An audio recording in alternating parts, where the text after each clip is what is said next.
This week, Paul and I discuss the importance of thinking about what data you collect from the view of social media. In the news, GitHub survived the biggest DDoS attack ever recorded to date. Trustico commits certificate seppuku, and how to suck at information security. Stay tuned for all that and more on this episode of Application Security Weekly.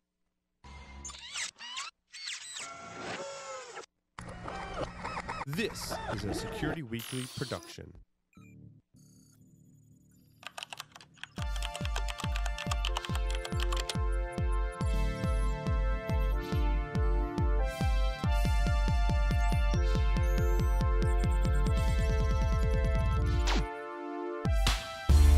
IT Pro TV, binge-worthy learning for IT teams. Why is it binge-worthy? It's learning presented in an engaging and entertaining talk show format that beats voice-over PowerPoint snooze fests. Watch over 3,300 hours of content in their on-demand library, on your desktop, on the go, or in the comfort of your own living room. IT Pro TV is IT training you and your team actually want to watch, which means a better return on your learning investment. Get started with IT Pro TV for teams by visiting itpro.tv/Security Weekly and start a 7-day free trial and get 30% off standard or premium IT Pro TV memberships using the code SECWeekly30.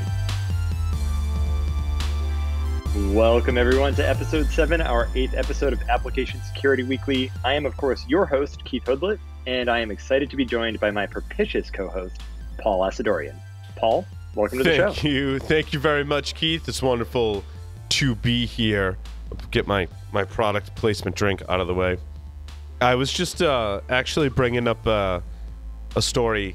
It's kind of interesting. I've got my my way that I read my news articles is Flipboard, and so I got I've been just flagging interesting stories, and they're not really security related, but I've been trying to cover one on every show every once in a while. So I later on remind me I can't add the story to the show notes just now, but I have a story about a not smartphone called a light phone, and it's kind of interesting. Is it kind of like the Razor flip phones of old that couldn't do anything with apps? They could just make phone calls and texts. That's exactly what it is. That's exactly what it is. It looks pretty cool. So we'll Genius. Everything old is new again. That's right. Paul, do we want to do any announcements during this segment, or do we want to catch those in the next segment? We were talking about InfoSec World just a moment ago. You and I are both speaking at InfoSec World. We're actually talking about my talk, what was my talk title, Keith? I think it was everything an enterprise needs in information security is free, or some such. There's a title out there on InfoSec World. Check it out. Something like it. Hold on. The best things in enterprise security are free sometimes. There you go. And they sure can be if you've got the man hours to go ahead and deploy those scripts and what have you. They can certainly save you some money. That's what I'm realizing is there's a certain time commitment to that for sure. Because I was working with my DNS blacklisting open source servers, and I upgraded one and it blew up because patches just break things. I think it was Mike from ServiceNow was trying to tell me yesterday, one of our sponsors, that patches don't break things all the time. I'm like, well, that's pretty much close to that. He's like, no, some patches don't actually break things. I'm like, yeah, sort of. And so it's kind of like those bundled or rolled up patches that can break things, right? It's because you don't know. It's the integration test problem that they just don't test for the interactions of the patches, and then ultimately that breaks things. So, right. And then with Security Onion, there's just so many moving parts, and we'll probably talk about that on later shows as well. They are using Docker inside of that, which is pretty cool. Which it allows me to run some commands to do some debugging.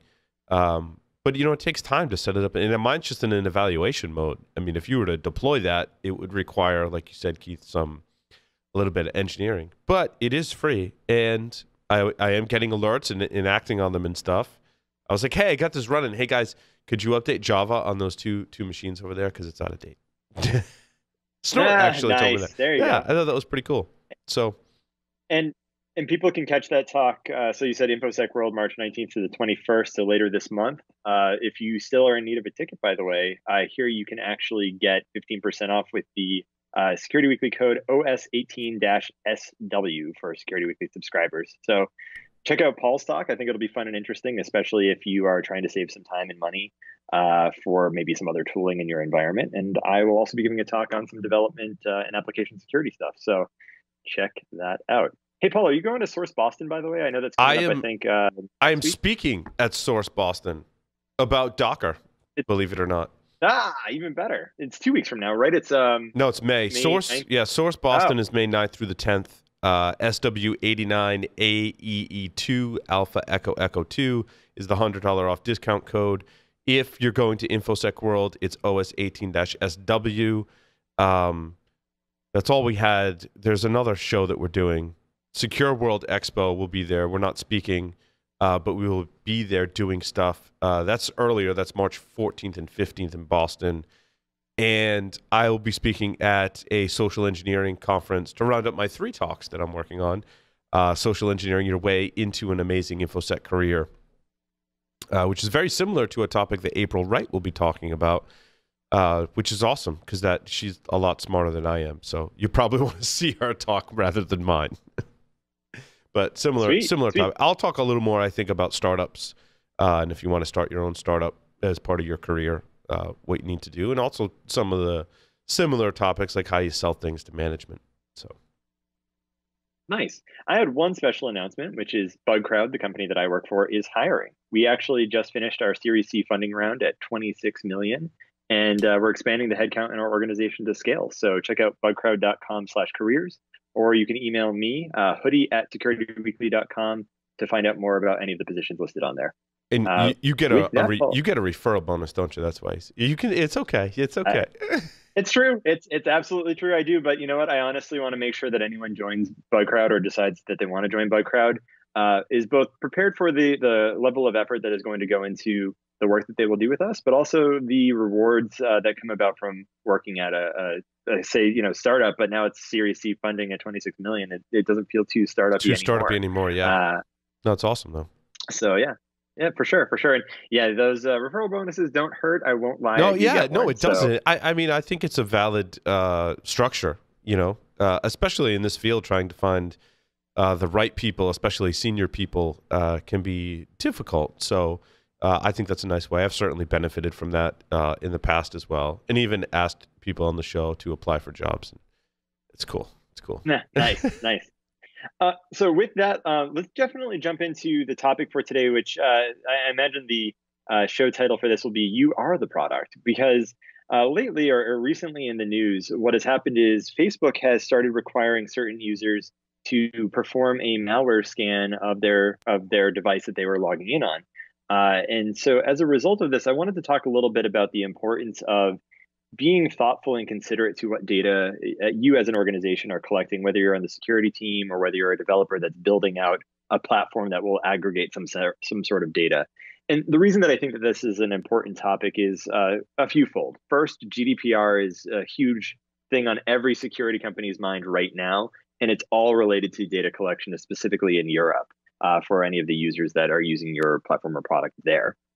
But on top of that, what has happened is Facebook is now literally taking to people that have some sort of suspicion of running malware on their system and forcing them to actually go about scanning their system with an antivirus tool that they are prescribing before you can actually log back into Facebook. The thing that I found interesting about the entire article was that the Facebook PR person specifically says that they don't collect enough information to actually tell whether or not there is malware running on your device. So it seems backwards that they're forcing users to scan for malware if they can't actually tell that there's malware present. Paul, I'm curious to get your thoughts specifically on data collection, because I know that you, I imagine, must collect some sort of data for the wiki itself when people come to the site. What are your thoughts about making sure you're protecting it, making sure that you're thinking about the data that you collect? Well, I think this is awful that you're forced to run software from any provider in order to gain access to your site. I mean, I could see potentially making this process available to developers. If you're going to create an app, they want to make sure that you don't have malware on your system that could potentially infect a large percentage of Facebook users, right? If I'm publishing an app to Facebook and people are running that app in Facebook, I can see the process being a lot more stringent for that. But just a user logging into Facebook to use the service, which is, as you've pointed out in your articles, Keith, are actually losing users for the first time ever. They're on the decline. I think that's a sign that Facebook is slowly losing some market share and not as innovative as it once was. And I think a lot of people who would be normally using Facebook kind of look at it as the social network for old people now, and are off to other things. I guess the trend is now Snapchat and Instagram. Now, Instagram is a Facebook property, of course, but certainly the tide on social media is changing away from Facebook. So to force now, given that they're on the decline, and then force people to run software, which first they're not even sure that you have malware, so they're just like run it anyway. I think it's just bizarre. I mean, I could see maybe if they know that you've been the subject of some kind of scam or phishing campaign inside of Facebook, allowing you to run it or giving you the option to run it as like we're trying to help you and maybe piloting the program like that. But to just drop it, and is this like random users, Keith, or? I mean, to the extent that what the PR person says specifically about the situation is that, quote unquote, our visibility into each account on a given device isn't complete enough for us to checkpoint based only on the device without factoring in whether the particular account is acting in a suspicious manner. So all they're saying is they are collecting user behavior that says that you are, quote unquote, acting outside of some sort of normalized level for yourself as a user. Therefore, they prompt the scan itself. Now, I mean, if you're a person of, say, you're sharing your Facebook with your spouse, or you're letting someone browse on your computer and they happen to jump onto your Facebook, that is enough to trigger this sort of behavior, I would imagine, by itself. So it sounded like, based on the fact that they have 1 billion plus users, it was somewhere in the range of less than 10 million that were actually experiencing this. I think the article itself says right around 1 million at the time of the article was actually written. So it's a very small percentage for Facebook itself, but yeah, I mean, they're on the decline from the perspective of actual like registered user count in North America. And then on top of that, most of their money is based on either data that they aggregate and sell to advertising companies, or quite frankly, the advertisements themselves that are purchased on Facebook. So it's almost like they're somewhat starting to shoot themselves in the foot by not only are users logging in less, but now they're actually preventing users from logging in the first place if they identify quote unquote anomalous behavior. I speculate, and I'd be curious to get your thoughts on this though, Paul. How much do you think that this is probably related to the inquiries around the whole Russian operations around the 2016 election? Because I get a feeling that this is probably them coming down very hard on that sort of behavior, or concerns about that sort of behavior. No, I think it's a valid point. Certainly Facebook has been under huge scrutiny for that, and I think it's still presumptuous to believe that external actors actually did have an influence on the election. I think people are paranoid that they could, and not just through Facebook, but through other forms of social media, in generating basically fake news and trying to sway people in a certain direction or the other. I think it's certainly possible, but then again, I probably watch too much like Black Mirror or something. So. Yeah. Or if you haven't watched Altered Carbon yet, definitely give that a watch too. I just saw that because I was looking at Netflix shows, because we were questioning whether Black Mirror was a Netflix show or not. It is in fact a Netflix property, and I saw next to it What is Altered Carbon? It's a sci-fi futuristic show, somewhat similar to Blade Runner in terms of kind of the science and technology that they put into it, but. I won't spoil it. There is, I will say, a lot of adult content, and by that I mean nudity, swearing, violence. So Sweet. don't watch it with your kids around. What? So jumping back a little bit toward Facebook, though, what I found really interesting about the situation is when Facebook is now forcing these scans on that small subset of users, one of the things that they tell users is when they agree to conduct the scan, that Facebook will collect data to quote unquote improve the security on and off Facebook for that user's device. So they are doing actual data collection, not just saying, green light, red light for the malware, which by itself seems pretty vague and somewhat questionable. I wonder how or why they're collecting that data and where they intend to use it. I'm curious to kind of get your thoughts there as well, Paul, because again, trying to drive back toward more like the data collection thing or topic, it's interesting to me that they're collecting any data at all, given that they really only need to have a true or false scenario here. What are your kind of thoughts there? Well, I think Facebook is going to collect all kinds of data about users for all kinds of nefarious purposes, perhaps, in certain privacy violations. Because look, there's a lot of different ways to solve this problem, right? I mean, you can force a password reset, you can force the user to activate two-factor authentication, and just those two activities are probably really good in terms of security. However, if you know or suspect that there's malware on the system, certainly you're probably going to clean that before you make them change any of their credentials or add a two-factor in there. But I think that if Facebook is tracking your behavior, they're not just using that for security purposes, right? I mean, they're selling that to advertisers and doing all kinds of other things with it, some of which could help, some of which could probably hurt your privacy. And it's interesting at the end of the day how it's a situation where Facebook, so I have heard and I imagine to be true that using those like Facebook icons that get loaded on, say, the bottom of the wiki that we have here for Security Weekly or other pages, that Facebook is actually tracking users based on that sort of behavior as well. So it's not only what you're doing on Facebook, but what other sites you're going to that are then getting pinged back to Facebook servers from the requests that are being made by the user. So at the end of the day, I think the lesson learned here is Facebook is kind of going all in on the data collection and aggregation side. And quite frankly, I think that the counter argument to anyone that says, well, how dare they make you run antivirus on your computer is it's also free. I mean, it doesn't cost you anything except all of your data. So to that end, it's kind of like you could choose to stop using it, or you could let them run a scan on your device to actually then continue using the service. I'd be curious to know how many people have chosen to simply just move away, given that they've had an actual drop in daily users in the U.S. and Canada as a result of this kind of behavior and other sort of data aggregation techniques that they are starting to leverage. Needless to say, it's a situation where I don't know that they are in the best light right now for a lot of different reasons, and I think that this is just kind of one more thorn in the side of Facebook for all the situations that are starting to arise from it.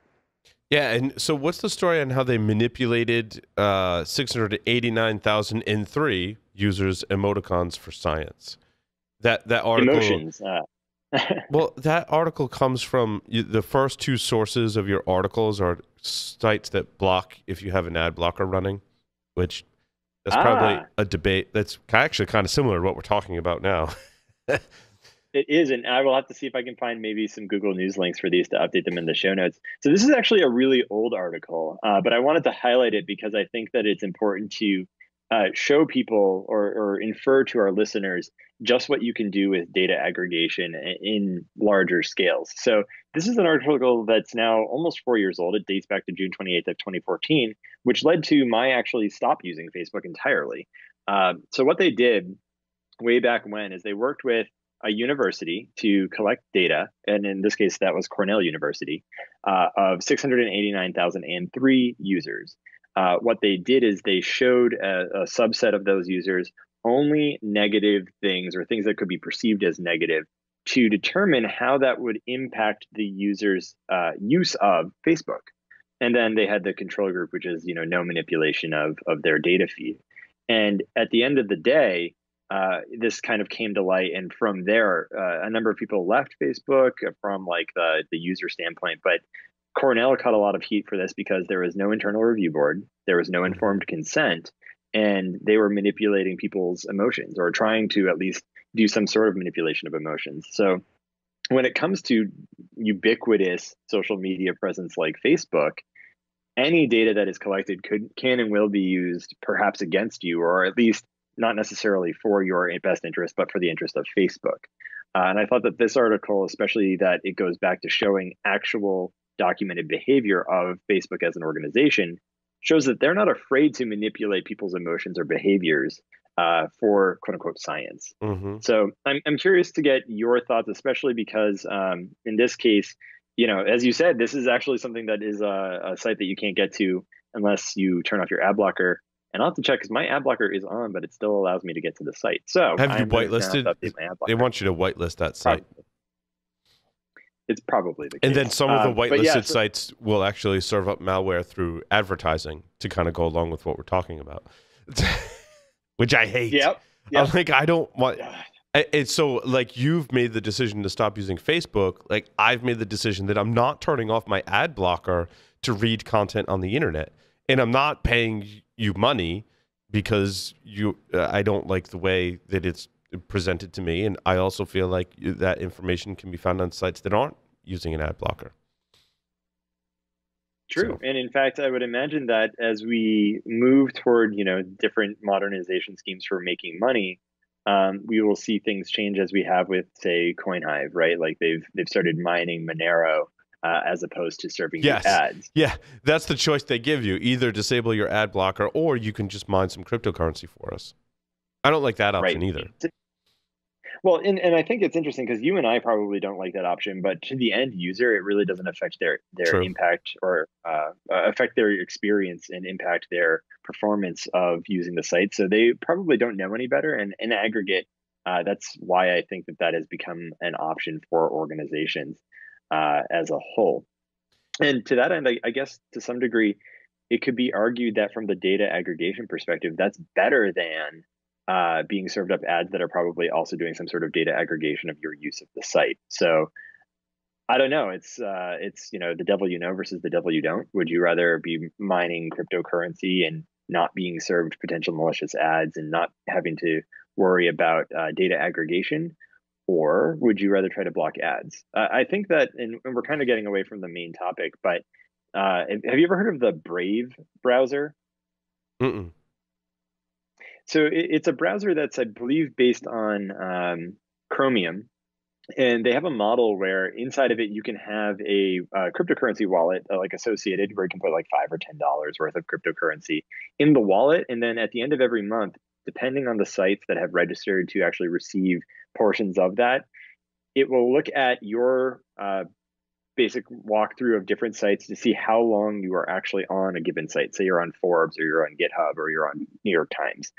And the percentage that gets paid out from that wallet can be determined. So if I only want to give $5 a month and I want to make sure that I'm splitting it based on the actual use of the site for that time, I can then have it just auto pay to those sites that I listed, depending on how often I go to them or how often I use them. Yeah, so it's and trying to usually take the model and say, I can pay them. In Google's model, Google will take a percentage of that is the models that they've proposed. I don't know if they put any of those in place, but they've talked about using Google Wallet essentially for that same purpose.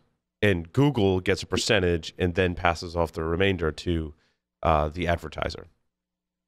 Yep, exactly. And so to that end, they are trying to change the game from, I don't want to mine currency on my computer, I don't want to see advertisements, and I don't want to give up my data, but I still want to be able to, if I am willing, provide some sort of financial return to the organizations at a appropriate percentage of how often I'm using their site or their service, which I think is a new and interesting idea. I don't know how widespread it is in terms of adoption, because let's face it, people are like, I can use it for free. Why would I pay $5 a month to go out to all these sites?